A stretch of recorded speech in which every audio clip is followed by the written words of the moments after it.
लगता है मन ये सोचने जीवन के हर एक मोड़ पे आधी आधी मिली सारी खुशी मुस्कुराए ही थे चुप हो गए। जिस घर में आंगन में रहूं उसकी भी होकर मैं ना हूं। कैसे कहूं किससे कहूं कि मैं इस घर की छोटी बहू। तुम्हारी खातिर जब तुम कुछ नहीं खा रही हो तो मैं कैसे खा सकता हूँ? तुम कहाँ जा रही हो? पूजा के लिए मंदिर जा रही हो? जहां तक मुझे पता है ये पूजा सिर्फ शादीशुदा औरतें करती।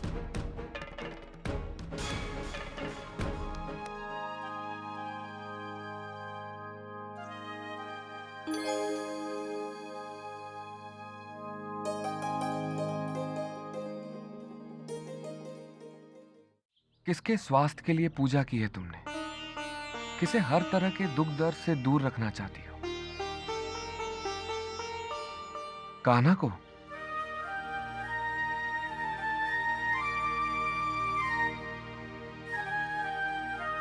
उन्हें इन सब की कोई जरूरत नहीं है, वो तो भगवान है।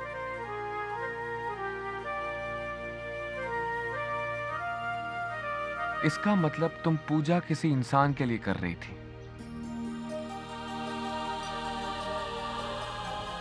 अब तो तुम चाहकर भी नहीं छुपा सकती। बात बिल्कुल शीशे की तरह साफ है। नहीं, मैं मंदिर में खड़े रहकर इस पवित्र पेड़ के पास हाथ में पूजा का धागा लिए हुए तुम झूठ तो नहीं बोल पाओगी। मुझे अपने सवालों का जवाब इस वक्त नहीं चाहिए। फिलहाल तो मैं तुम्हारे साथ पूजा करने आया हूं। इतना तो कर ही सकता हूं ना।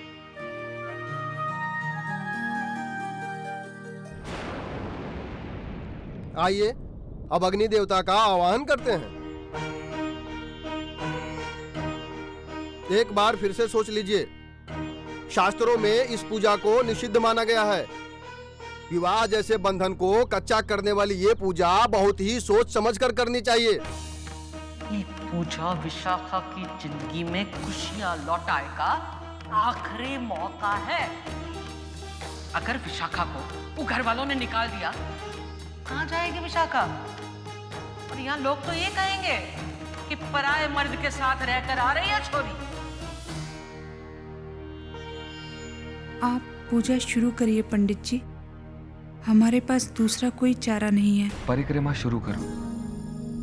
हम दोनों मन में उसका नाम लेंगे जिसके लिए हमने ये व्रत रखा है।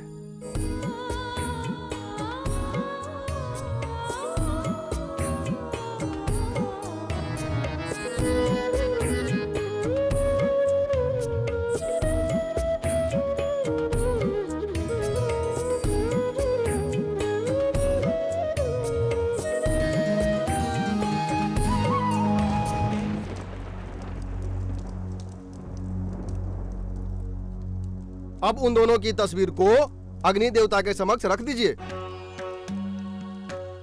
उन दोनों ने अग्नि को साक्षी मानकर एक दूसरे का साथ निभाने का वचन लिया था।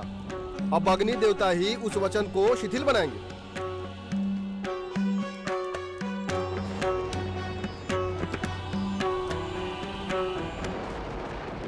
सुख दुःखानि सर्वाणि त्वया सह विभज्यते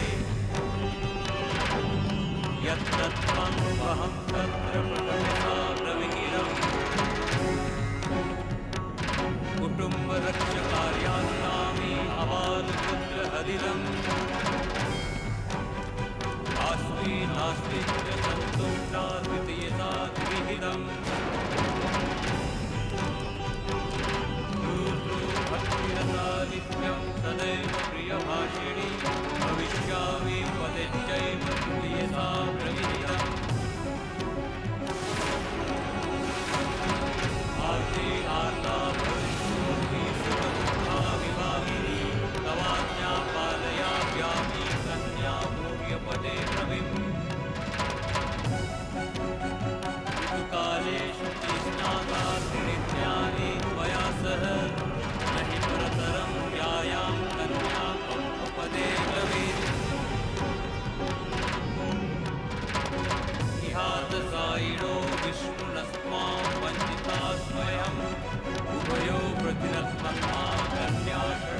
पदे ब्रवीत्। ॐ यज्ञादिकार्येषु भव विद्वसाचिनी, धर्मार्थः कार्येषु कन्या सप्तपदे ब्रवीत्।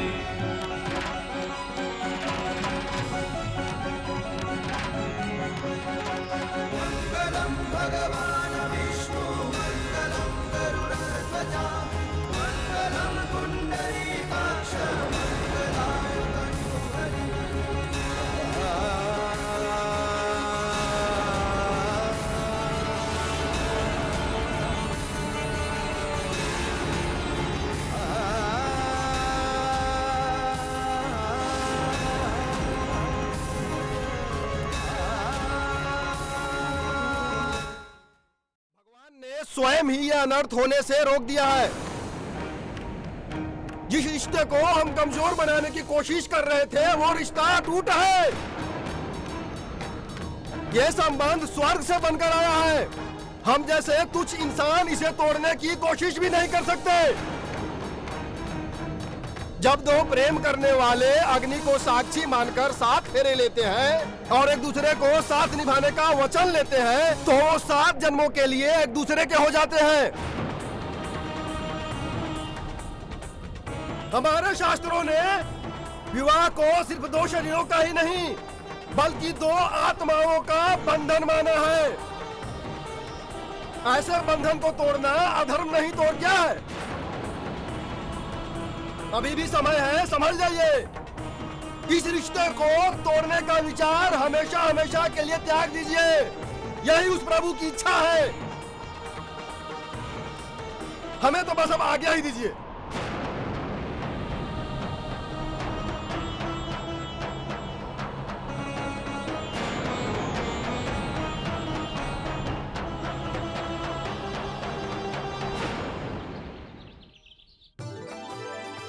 परिक्रमा खत्म होने के बाद भी 4 हाथ कलावा बच गया था हमारा। 7 जन्म क्या 8वें जन्म में भी हम इन्हीं की पत्नी बनने वाले हैं। हमसे तो इंतजार ही नहीं हो रहा है कि अगली पूजा कब शुरू होगी। अगली पूजा? हाँ। वो तो अगले साल होगी ना? हैं? छोटी बहू कहाँ चली? अभी तो सारी रीतियां बाकी हैं। अब वो पूजा होगी जो घर लौटने के बाद की जाती है। और मंदिर से भी ज्यादा मजा हमें इस पूजा में आता है। चित्रकारी जो करने को मिलती है, बड़ा मजा आएगा छोटी बहू। चलो जल्दी शुरू करते हैं। आओ जल्दी आओ जल्दी आओ।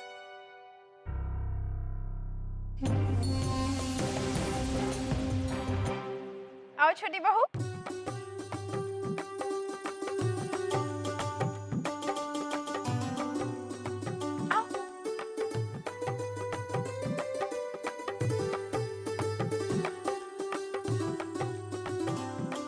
शुरू करते हैं। रुक जाओ दीपिका। छोटी बहू का पहला वट सावित्री का व्रत है। देव को छोटी बहू के साथ बैठना है इसमें। छोटी बहू तुम देव के साथ आई थी ना? नहीं दादी माँ, उन्होंने मुझसे कहा था कि मंदिर के बाद उन्हें कोई जरूरी काम है, तो मैं दीपिका भाभी के साथ आ गई। लो देव आ गया। जल्दी आ बेटा। तू रह कहाँ गया था? छोटी बहू के साथ पूजा में बैठना है तुझे। हाय हाय देवर जी, नई नई शादी में पत्नी को इतना इंतजार करवाओगे तो पत्नी उम्र भर इंतजार करवाएगी। देख लेना। ऐसा कुछ भी नहीं होगा, क्योंकि मेरी छोटी बहू हमेशा देव के साथ होगी। तो इंतजार का सवाल ही नहीं पैदा होता है। बेटा, तुम्हारी पत्नी का ये पहला व्रत है, उसकी पहली पूजा है, इसीलिए तुम्हारा उसके साथ रहना बहुत जरूरी है। सिर्फ छोटी बहू ने देव के लिए व्रत नहीं रखा है, देव ने भी छोटी बहू के लिए व्रत रखा है। हाँ हाँ, पत्नी व्रतापति तो इसे ही कहते हैं। चल जा बैठ।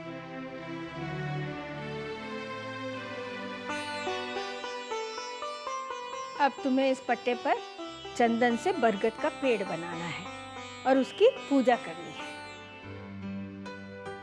जाने राधिका को ये बात मालूम है कि नहीं? उसके पास ये चंदन और पट्टा है कि नहीं? अरे तू क्या सोच रहा है?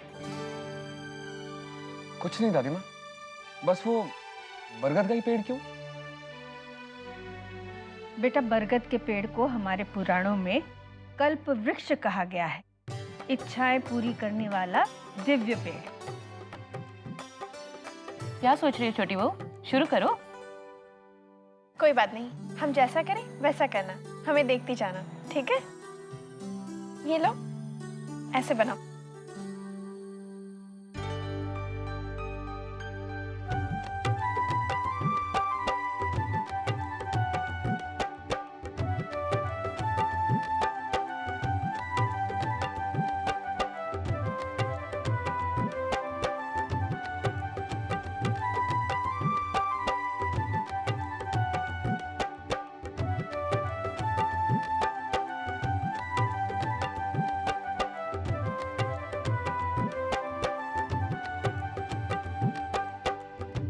बरगद का पेड़ बनाना है बहू?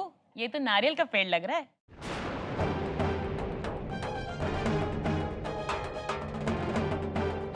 पेड़ है ना सविता, पहली पूजा के हिसाब से बिल्कुल सही है।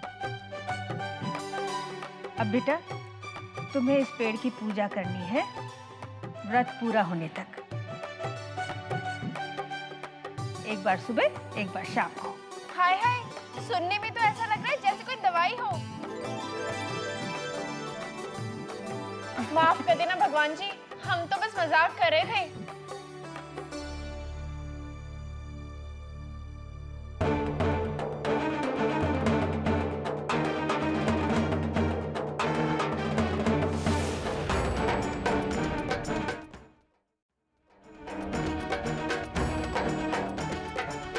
तू जा कहाँ रहा है? नहीं, वो ट्रस्ट की फाइल्स पे कुछ साइन लेनी थी। अच्छा जा।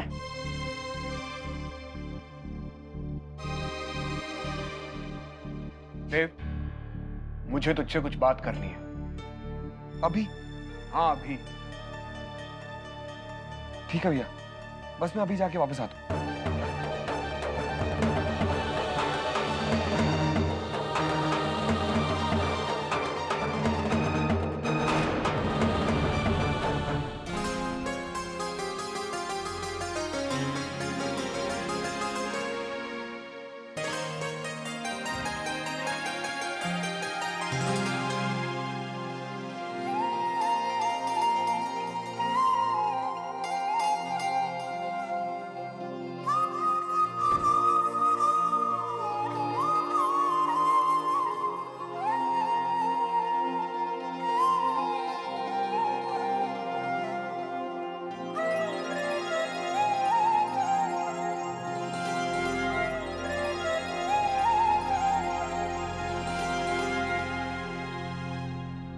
बहुत सुंदर है।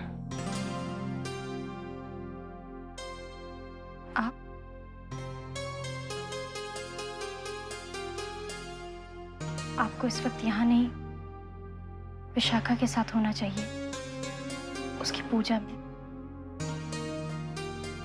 इससे पहले घर वाले आपको यहाँ देख ले, आप यहाँ से वापस चले जाइए। मैं तो इस समय आपको पूजा की विधि बताने आया था।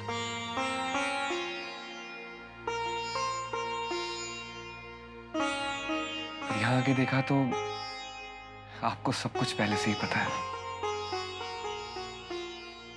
मैं आपके लिए चंदन लाया था।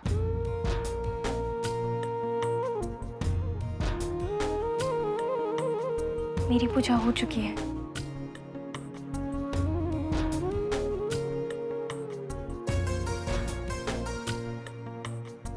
सुनिए,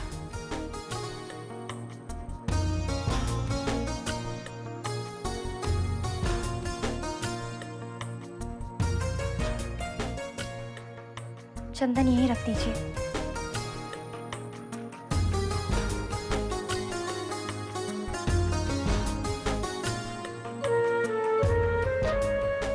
लीजिए।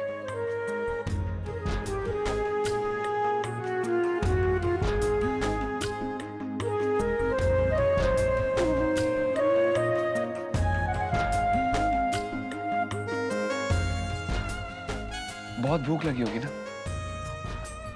सब लोग नीचे फल खाने वाले होंगे, मैं तुम्हारे लिए लेके आता हूँ। रहने दीजिए, मैं फल नहीं खा सकती हूँ क्योंकि मैंने घोर व्रत रखा है। घोर व्रत? वो क्या होता है? मैंने कठिन वाला व्रत रखा है। 3 दिन तक मैं सिर्फ कंदमूल खा पाऊंगी या फिर पानी पी पाऊंगी।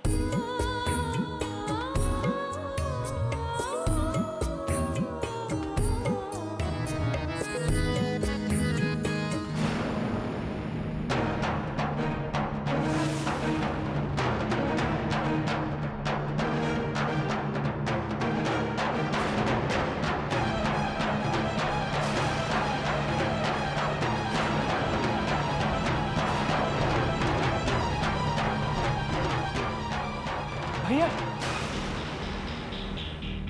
आप यहाँ क्या कर रहे हैं? अरे हम तो कहाँ नहीं ढूंढे आपको। सब पूछ रहे थे विवेक भैया कहाँ है, विवेक भैया कहाँ है। हम बोले कि हम अभी लेके आते हैं, चलिए। बिरजू रुक, मुझे यहीं छोड़ दे, मुझे नीचे नहीं जाना।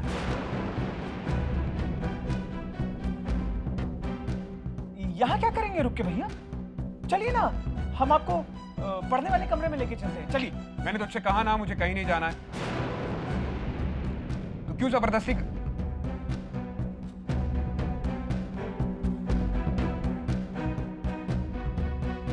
बिरजू,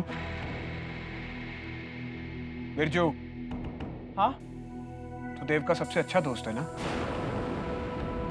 जी। तुझे तो सब पता रहता होगा कि उसके साथ क्या हो रहा है, उसकी जिंदगी में क्या चल रहा है। बिरजू सामने आ, बैठ इधर।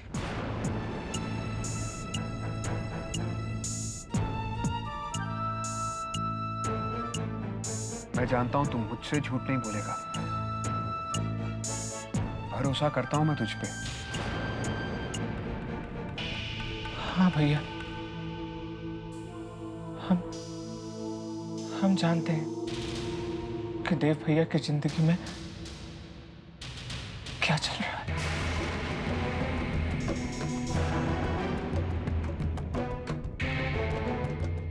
मुझे मेरे कमरे में लेकर चल, मैं तुझसे सुनना चाहता हूं कि सच क्या है।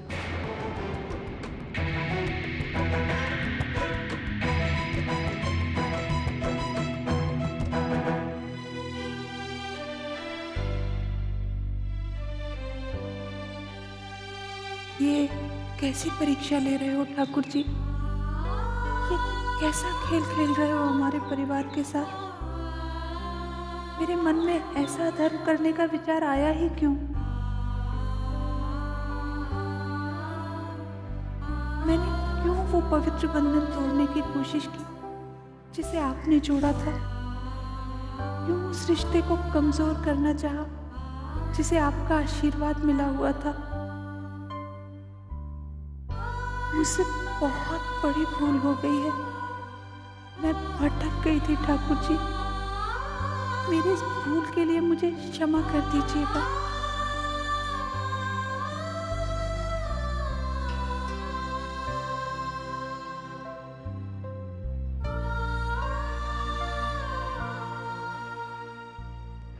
बिरजू, बता मुझे क्या हो रहा है इस घर में? कुछ भी नहीं भैया। आप ना नाहा के परेशान हो रहे हैं। हम बता रहे हैं आपको कुछ धोखा हुआ होगा, सच्ची। धोखा तो तू मुझे दे रहा है, मुझसे सच छुपा के।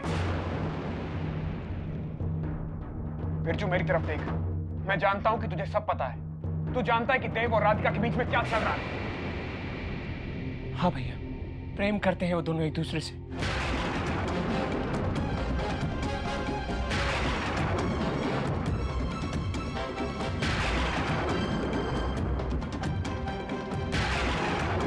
इसका मतलब मृणालिनी ठीक कह रही थी कि देव अपनी पत्नी की बहन के साथ। पर क्यों? देव ने तो रिश्ता अपनी पसंद से किया है ना। वो तो विशाखा से प्यार करता है। देव क्या भूल गया कि वो राधिका की बहन विशाखा का पति है? उन्हें याद है, और ये भी याद है कि वो ब्याह तो राधिका जी से करना चाहते थे ना। पसंद उन्हें राधिका जी थी ना। हाँ भैया, देव भैया ने हमें सब कुछ बताया है। वो राधिका जी से बहुत प्रेम करते थे।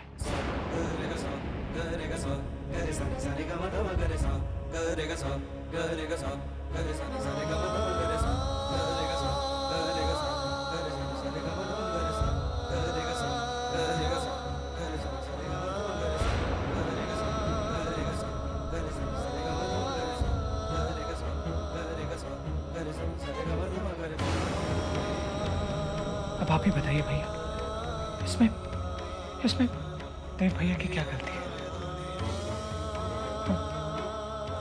हम जानते हैं ये सब सुनकर आप, भैया हमारा यकीन मानिए, हम भी कब से इस दुविधा में पिस रहे हैं। समझ में नहीं आता कि क्या सही है और क्या गलत। लेकिन बिरजू, सबकी नजरों में तो ये रिश्ता गलत ही कहलाएगा ना। हम जानते हैं कि इस प्रेम से कई जिंदगियां बर्बाद हो सकती हैं, सारे परिवार का नाम खराब हो सकता है। पर साथ ही साथ हम ये भी जानते हैं कि देव भैया और राधिका जी का प्रेम निश्चल है, पवित्र है।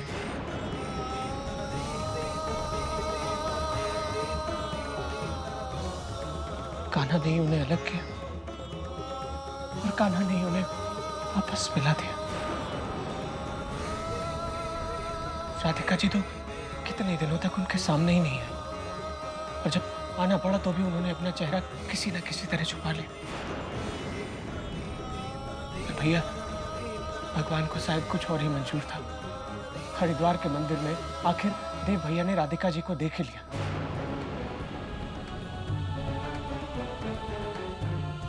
शायद यही कान्हा की इच्छा थी। हम तो भगवान से यही प्रार्थना करते हैं कि जिस प्रेम की वजह से इन लोगों ने इतना दर्द सहा है, वो दर्द बाकी घर वालों को ना सहना पड़े। नहीं तो पूरा घर बिखर जाएगा भैया, पूरा घर बिखर जाएगा भैया। बिरजू, तू कुछ ना कर सके, लेकिन मैं चुप नहीं रह सकता। मुझे अपने भाई की खातिर, अपने परिवार की खातिर देव को समझाना होगा। कुछ भी हो, लेकिन सच्चाई यही है कि देव और विशाखा की शादी हो चुकी है। उसे अपनी पुरानी यादों को भुलाना होगा। देव और राधिका का रिश्ता पवित्र हो सकता है, पर सही नहीं। इस संबंध से हमारे परिवार को सिर्फ बदनामी मिलेगी और कुछ नहीं। अभी इस घर ने इतना बड़ा सदमा सहा है, इस खबर को तो इस घर के लोग बर्दाश्त भी नहीं कर पाएंगे। मैं देव को रोकूंगा, और मुझे उम्मीद है वो मेरी बात नहीं टालेगा।